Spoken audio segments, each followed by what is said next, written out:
So, Michelle, how can businesses ensure that their green claims align with the standards set by the Green Claims Code that we've spoken about today? I think that's the starting point of that, is educate yourself, really get close to what is going on with regards to the regulation and the claims and what is expected of organisations. I think it is still remarkable. As you said, the claims came into fruition in September 2021. They were enforced by the CMA in January 2022. So we're talking really just over a couple of years that they've been in place and actionable.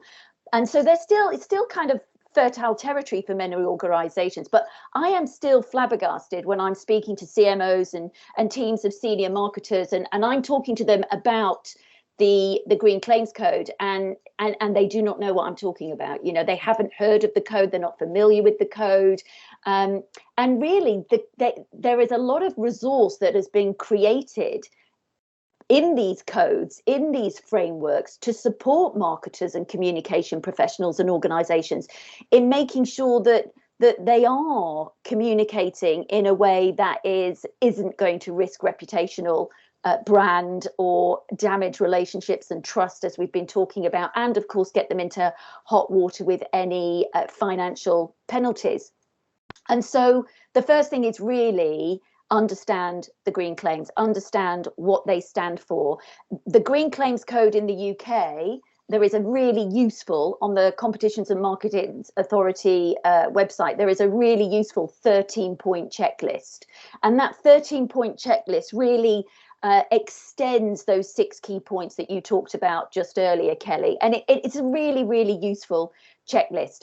And I would also add that the Green Claims Code is operational in the UK, but of course the CMA are not operating in isolation. They're working with bodies like ICPEN, the International Consumer Protection Network, and therefore there are other territories. You know, in Europe we have the EU directive and the greenwashing directive, which is, they're really pace setting in this space about what can and can't be done.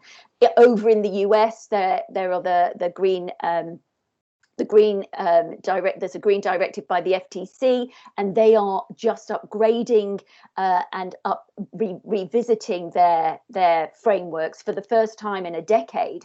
So there is a lot of kind of revisiting and revamping, and so regardless of the territories that you operate in, it's about understanding what those regulations are in each of the territories, and they're all pretty similar. You know, they all kind of hinge around show what you're doing, don't talk it up, you know, just be honest and transparent about what it is you're doing, and don't overspin things, and so therefore things like that 13-point checklist and looking at other territories that you operate in and the regulations and guides and frameworks there are a really useful starting point.